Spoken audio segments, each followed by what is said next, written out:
All right, the Utah Jazz lose to the Denver Nuggets on the back end of a back-to-back. Probably should not be surprised. Let's talk about his Hoops Nerd postgame show.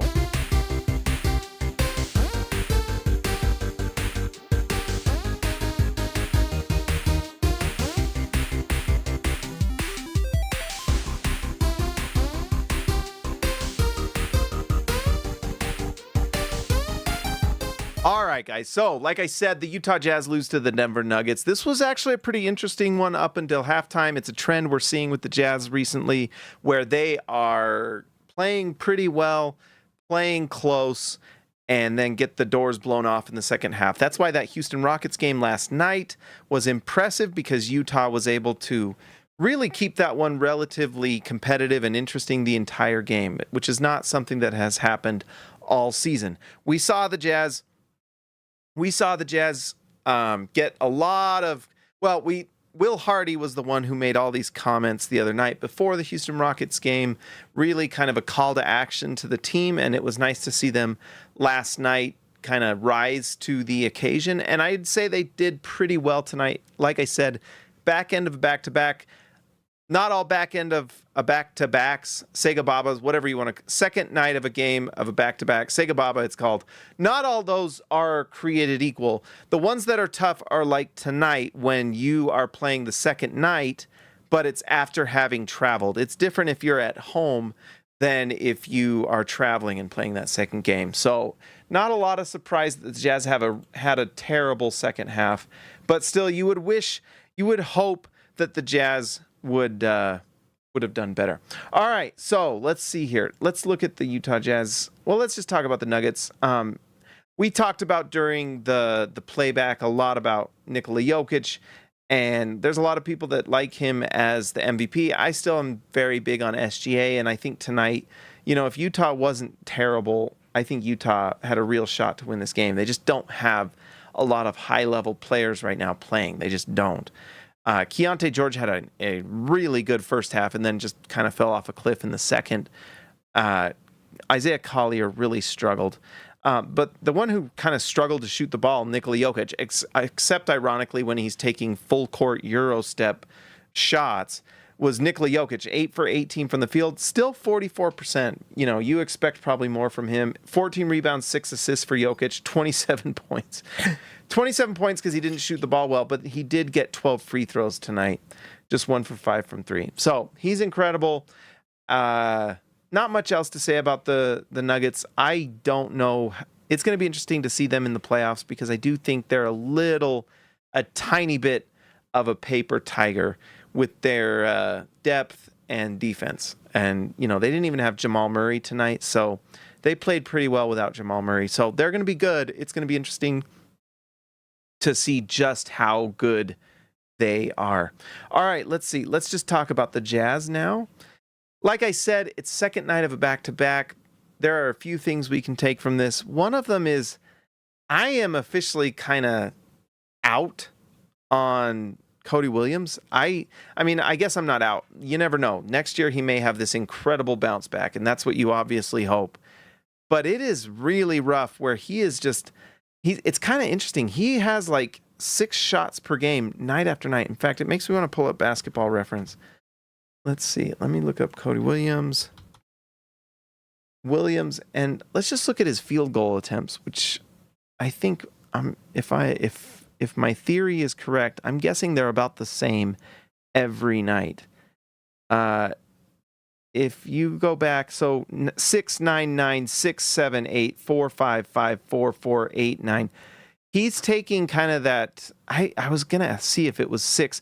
So in 3 of his last 5 games, he's taken 6 shots, which is kind of what I thought, because I thought last game he took 6. He did 9, 9, 6, 7. He's not taking a ton of shots, and I don't know. For one thing, they're not falling. I mean, he goes 0 for 4 tonight from 3, and I'm just looking at his percentage for the season. Guys, I'm pretty nervous. We're not seeing a lot of signs to get super excited for. Like, if we were seeing Cody Williams be this extremely dynamic defender or like getting absolute stops, Like when we saw Jaden McDaniels on the Minnesota Timberwolves, you were like, oh my goodness, we've got an incredible defender going here. And we're not really seeing that. I mean, we're seeing pretty decent defensive numbers, not something you're writing home about. And then he's shooting 32% from the field and 25% from three. And it's not like the threes he's taking are these like put it between your legs a few times, pull up threes. They're like corner threes, catch and shoot threes. Not, a good shooter is knocking those down. They're not, we give there's a lot of people out there that like to give a lot of guff to Keyonte George. The level of difficulty the threes that Keyonte George takes compared to Cody Williams are night and day. They are not even close. Keyonte George is taking on the offense with that second unit. He is taking threes a lot of times, whether it's catch and shoot, pull up, coming off a screen, step backs, all sorts of different shots. Whereas Cody Williams, it's just catch and shoot threes. I'm not gonna lie, I'm a little I'm not putting money on Cody Williams to become much, to be honest. Now, he could absolutely take things to another level. Like, you never know. You never know when there's a player that just has that exponential growth and they just add to their game every single season. That's pretty rare. It's pretty special when it happens. The older I get, the more I am learning that that's not the norm at all. And I think we all know that, but, it just becomes really apparent. Like, the guys that just add to their game and that was one element of Donovan Mitchell that was incredible. He did that. He would add certain elements to his game. His 3-point percentage went up every year. He was always a good catch and shoot 3-point shooter. That's the thing. Cody Williams has not been a very good catch and shoot 3-point shooter. Donovan Mitchell was the thing that brought his 3-point percentage down his rookie season was the pull-up threes where he's dribbling up and then taking the shot, or coming off a pick and roll or a step back and taking the shot. That shot has slowly turned into a weapon for him now, and that's why Donovan Mitchell's such a weapon offensively. I'm nervous, guys. Pretty nervous. And we got to give some grace to Cody Williams because just like everyone else, it's back end of back-to-back. He's got to be tired. He's a rookie. There's only, 8 games left now? Or 7, actually. I think after tonight, it's just 7. But man, it's pretty tough. And he's pretty young. I don't think you should be so exhausted that you can't play, So we'll see. We'll keep watching. Obviously, we're going to root for him. 2 points, 2 assists, 2 steals. I guess the steals are nice. It's a little rough. All right, Kyle Filipowski continues to be just such an absolute steal for the Utah, at least offensively. They were playing him center tonight, and that's a pretty rough ask when you're defending Nikola Jokic. And I just don't know if Filipowski is a center. I think one of the benefits, and I wrote about this in the preview about this season, the Jazz should have tanked more the last 2 years. We could have probably got Stephon Castle. Had we done what we probably would have Stephon Castle right now, who's likely going to win Rookie of the Year. It's okay. Cody Williams has not panned out. I'm not going to lose too much sleep over a number 10 pick not panning out because that's not uncommon at all. It's pretty much outside of like the top 5. It just the drop off of, players who are even rotation players compared to players who kind of fall out of the league. It just the amount of players that fall out of the league or that aren't rotation players, bench players, etc., it just gets more and more and more. The percentages are just there. It's why you tank, because if you can get that number 1 pick, top 3, you are going to get a very nice player. Just that's what the percentages tell you. But once you start getting to 5 and 6 and 9 and 10 and 15, that's when you start having players that just don't really pan out. For every Donovan Mitchell, there's like the Nick Stauskises of the world, all these different players that just don't work out. The Cody Williams, all these different guys that just didn't become anything. So, anyways, back to Filipowski. 18 points, 13 rebounds, an assist, 2 steals. Pretty great. And that's going up against Jokic. Not the greatest defender, but Jokic is strong, and he will guard in the post pretty decently if you're just going one-on-one. So for Filipowski to go 7 for 12 is great. He only goes 1 for 6 from 3, but one thing I'm noticing with Filipowski that I think is just phenomenal is that release on his jump shot is quick, and you can tell he's worked on it. It's looking very, very good. I am a fan. That 3-point shot is special, and he's shooting at like 38-39% for the season. It probably has dipped a little bit because he's been in a few games here where it's he's stumbling a tiny bit. But for the season, he's shooting 38.7% from 3. So yeah, on 2.8 attempts. That's going up though because he's getting more and more minutes. I'm a fan. Now the question is, or maybe, well, I guess I'm a little scatterbrained tonight, guys. Sorry, but the thing that I'm trying to say here is that we should have tanked the last 2 years. We're tanking this year. That's what matters. They're doing the right thing. Finally, it gives you a chance at Cooper Flagg, but it also gives you a great chance at Dylan Harper, Ace Bailey, and VJ Edgecombe. Kyle Filipowski, we got him in the second round. So, the way we can feel better is if Cody Williams doesn't pan out, it's okay. Because if you just consider Kyle Filipowski, if we'd have picked him at 10 and he's playing like he is now, that's great. And I think he has a chance to be really nice at the 4 spot. The biggest question is, can he defend? What's nice to see is that he gets 13 rebounds tonight. Him and Shibwe, 13 rebounds for Filipowski, 10 for Shibwe. Really nice. And you'll notice they're playing him more as a forward. I guess so, yeah. I guess I'm saying he didn't really play center, but he was guarding Jokic in a lot of different situations tonight. Shibwe actually surprisingly did pretty decent, although he was a minus 31. So maybe not as good as I thought. But I think I really like Filipowski at the 4 because that jump shot is nice. And if he's playing off of a center and if he can defend the 4, and I think he can move quick enough that he can, that's pretty nice. He's not a rim protector, like at all. He cannot protect the rim. But can he contain?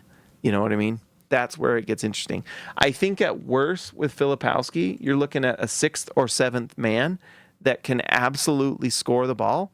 Why can't Filipowski be a 6th man of the year one year? Why not? If he's, shooting at a high level and scoring and defending hard off the bench, why not? 18 points, 13 rebounds, that's nice. Like I said, Shibwe guarded Jokic. He actually had some pretty decent moments, but, Colin Sexton, Oscar Shibwe, it wasn't great.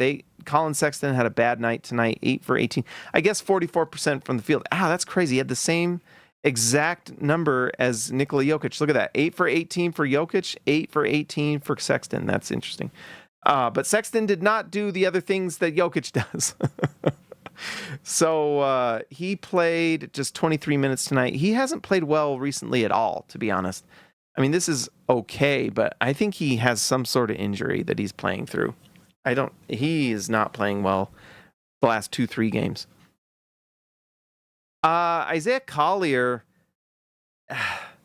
I don't know if he's sick. He looks like there's something that was off tonight. He goes 0 for 7. He was just not very good scoring the ball. I think he might be sick. We know that Walker Kessler didn't play tonight because he was out sick. Lauri Markkanen's been sick. I think the team is getting some sort of bug that's going through the team. And I think, honestly, I wouldn't be surprised if Colin Sexton does, or if Collier doesn't play the next game because he's out sick, which I believe is day after tomorrow. Hopefully. Sorry guys, it's late, but 3 games in the last 4 nights. It's brutal. It's brutal for me, and I sit here at a desk.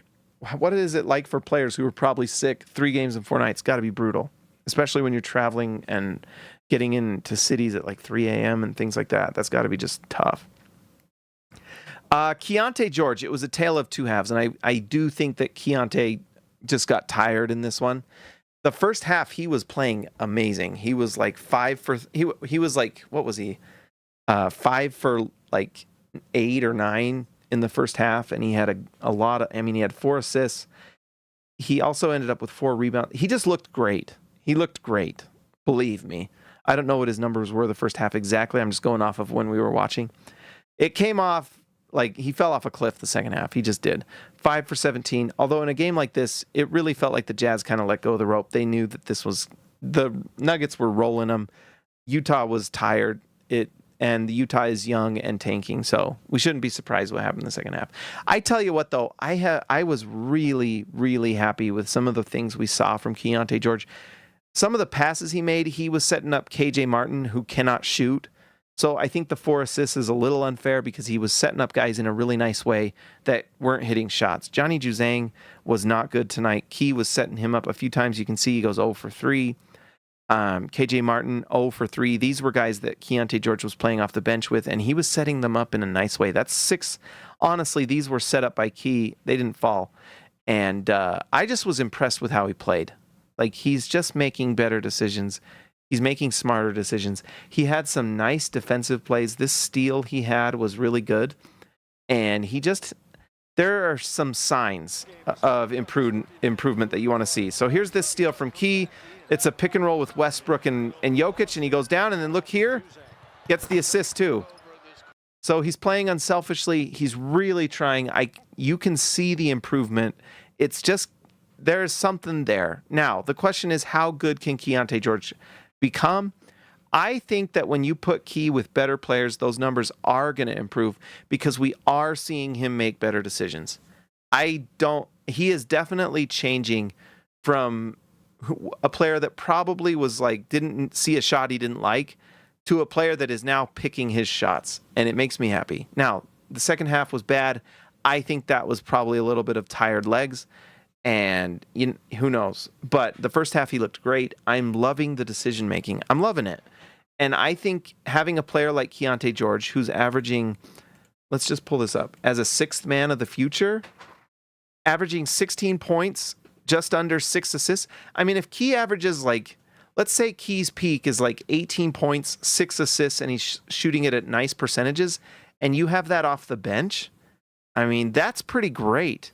And to get him at 16, remember, Cody Williams was at 10. Utah got Keyonte George at 16. That's a steal. You don't usually have players at 16 pan out like this. And so you just got to give him some grace like you're giving everyone else. But you're seeing all the signs of a player that if he continues to improve, can. Now, the shot has to be a little better. He does have to knock down more threes when he takes them. For the season, what's he shooting from 3? I'm sure it's about where it was last year.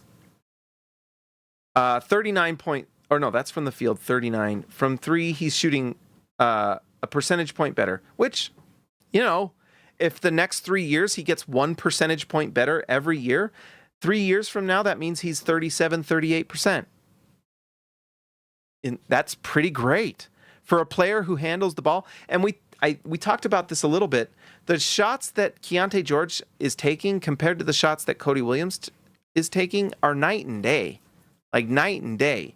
In fact, we're going to be just completely open here. Let's just check out the shots that Key took from 3 tonight. Some of them were just tough shots, and let's just go through. Why not? He goes 2 for 8. This right here, I mean, this is not the hardest shot in the world, but this is getting the ball off of a dribble handoff. He goes into the shot, pull up 3 right with a hand in his face. That's not an easy 3. That is different than a Cody Williams catch and shoot 3 from the corner. All right, this is him getting the ball. That's a good shot. That's him catching it, catch and shoot 3. That's great, and he's knocking it down. Let's watch this one right here. Coming off the screen, pull up 3, boom. Now, if Keyonte George is doing that with regularity, that's big time stuff. Let's look at he missed his last 5. So let's just watch if these were good shots or not, or if they were just plain misses. Transition here, back to Key. Probably not the best shot. But at the same time, a Keyonte George 3-point shot when players like KJ Martin are on the floor, probably better than you'd think. Here's a pick and roll, step back, hand in his face. Probably shouldn't take that shot. In fact, let's look at, I want to go back. This is a tough shot. Although, look, okay, people will say this is a bad shot. Look at the time on the shot clock there. 5 seconds left. He's getting this ball, and this is probably a little bit of his own fault. Look, he's just watching and scanning. there's not a lot going on here. There's a Sheboy screen. So maybe this is a little bit of a self-inflicted wound, and this is where he can improve. This is where he can improve right here. And this is actually an exciting thing. Because if you're looking at this right here, you're seeing a player that can do something, like you can watch this and say, hey, Key, this is why you missed this shot. You're waiting until 6 seconds to actually get the action going. Why aren't we moving the ball here to Sheboy or whoever that is? Is that Sheboy? Instead, and that's you can argue this is pretty good Denver defense as well, but Sheboy just is watching the play here. You give the ball to Sheboy, he either drives to the basket or boom, you've got an open Cody Williams 3 that he's going to airball. But it could at least be better. All right, let's watch this one. There's a dribble handoff. This is a shot he knocks down normally, in and out. That's a good shot, just missed it. So there are shots like that when he gets even more refined. If he can refine his shot, that's going to be a make. That's a good shot. All right, let's see right here. Corner 3, catch and shoot. Just a miss. I mean, that's Jokic in front of him, but this is a good shot. He's open. That's the shot you want him to take. That's a good shot. And then let's look at this last one. Sensabaugh, who's been on fire lately, misses the 3. This is just a throw it out. That's another. He got fouled there, by the way. Did you notice he got his hand hit and they didn't call it? But this is a good shot. He's open.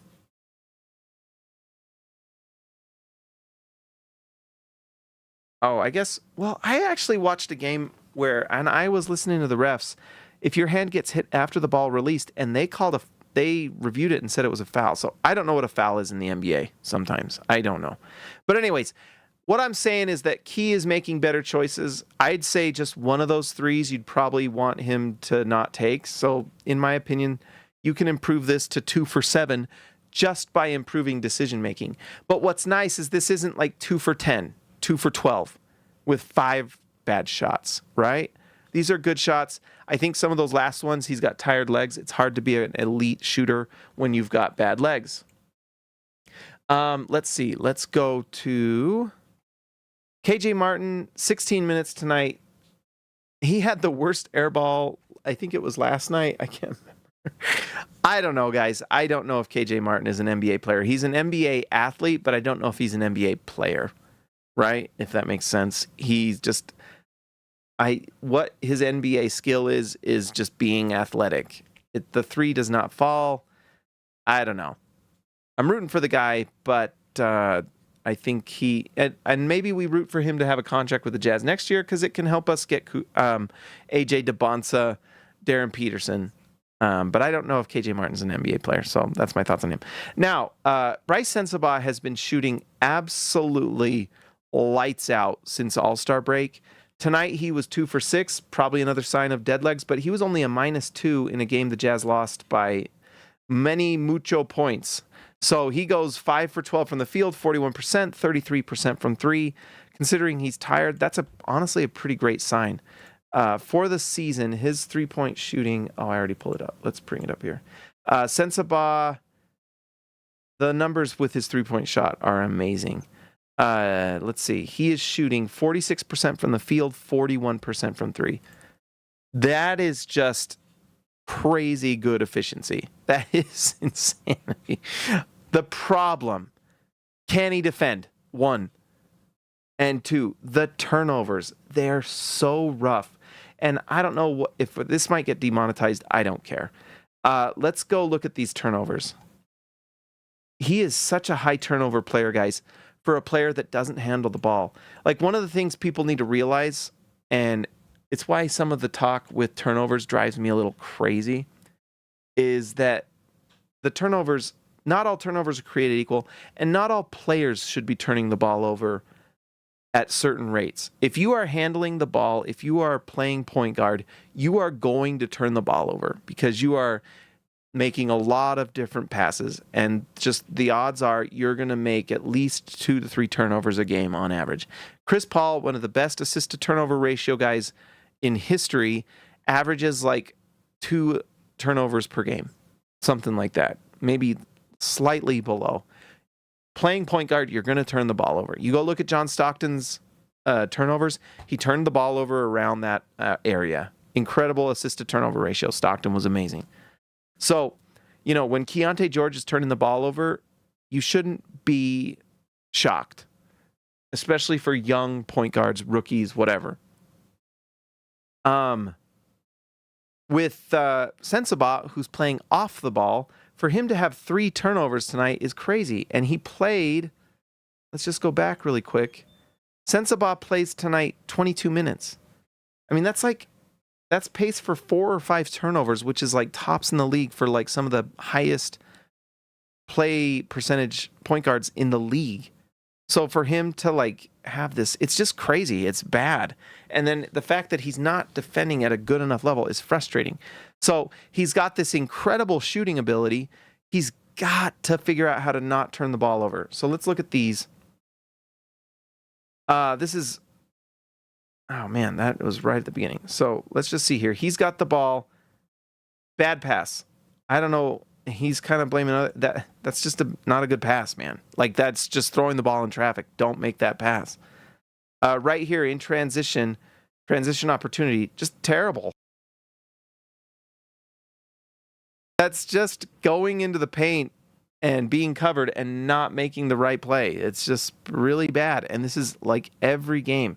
Here we go. Him with the ball in the paint just falls down. There's just not a lot of plan. Like the thing with him, and it might be just a little bit of like a vision or IQ thing. I don't know. But he's got to make better decisions. And it feels like if you want to talk about a player that Will Hardy is talking about, it might be Mr. Sensabaugh because he can shoot the ball. Great shooter. But he is not making good decisions. It's pretty rough. And that's whole possessions that's like 6, those 3 turnovers are not necessary. And like 2 of them should have been points. That's 4 to 6 points off the board. And it's just every game, guys. Like last game, same thing. It was like 3 turnovers. And, when Will Hardy talks about stubbornness, like that right there, don't drive to the basket if you don't have a plan. If you don't have a screener, if you don't have that ability, you've got to adjust and you've got to take better shots. And for him to that's why, if you were looking at one player for him to talk about, it might be Sensabaugh. Just saying. So live by the Sensabaugh, die by the Sensabaugh, right? Let's see. Hey, Scott, you're in the Twitter live. Thanks for being in there. It's me talking to Scott in Twitter. All right. I think that's everything tonight, guys. Happy Friday. Guess what? I'm going camping tomorrow. And we're going to camp out. I'm tired. It's late. 10:58 on Friday. You guys are amazing for being here watching. I appreciate it. Let's give a shout out. Or let's do our nightly Tankathon. By the way, we were doing Tankathon. I don't know if I completely trust Tankathon. Because I don't know if the percentage draw is the same as the ping pong ball draw when the lottery happens. I just feel like it's not the same. I feel like they're doing a percentage thing and it's not the same. Because, for example, like when in the lottery room, when they pick the balls, once they pick that number 1 pick, the lottery ball, like the tickets, the raffle tickets, think of it like a raffle for that team that's in the lottery, they're gone now. So every raffle ticket so really you have a even higher percentage as one of those top teams to get the pick. So I have a really hard time not seeing Utah get top 4 pick. If my thinking, which by the way, I'm no math major. I don't know how the Tankathon simulator goes, but something tells me that it's not as sophisticated running it as if you were in the lottery room. So it feels like they keep giving Utah either the 1 pick or the 5. It feels like it's never in between. But anyways, let's start the music here. Guys, and I guess on Twitter, you're not going to get that. I don't know if we're going to do this Twitter live again. I guess I probably should have shared it. Yeah, I guess I should have posted about it. Probably should do that next time. Let's see. Let's see. If the lottery was today, what would happen? Let's see. Utah gets the number 2. They miss out on Cooper Flagg, who goes to Brooklyn. But Utah gets the number 2, which gives them the choice between Dylan Harper and Ace Bailey, in my opinion. And I guess an outside chance of VJ Edgecombe. Maybe they love Edgecombe. Every time Danny Ainge has gone to see Edgecombe, it seems like he's played really well. All right, let's give a shout out to our All-Stars. Thank you guys for supporting the channel. Let's give a shout out to Robert Hall of Fame, Christian House Money to Haas, Cam Bam, thank you, man, Ryan Edward Perry, The Legend, I Believe in Steve, Jazz Exile, Baby Elliot Madsen, see ya, Alexa later, Jordan the Goat Besserell, Austin R. Grant, Editor Extraordinaire, KG10 to TH5, and Patrick Akubo, the Connoisseur. Like I said, guys, like and subscribe to the channel. Thank you to everyone on Twitter. We'll end that now. Yes, and guys on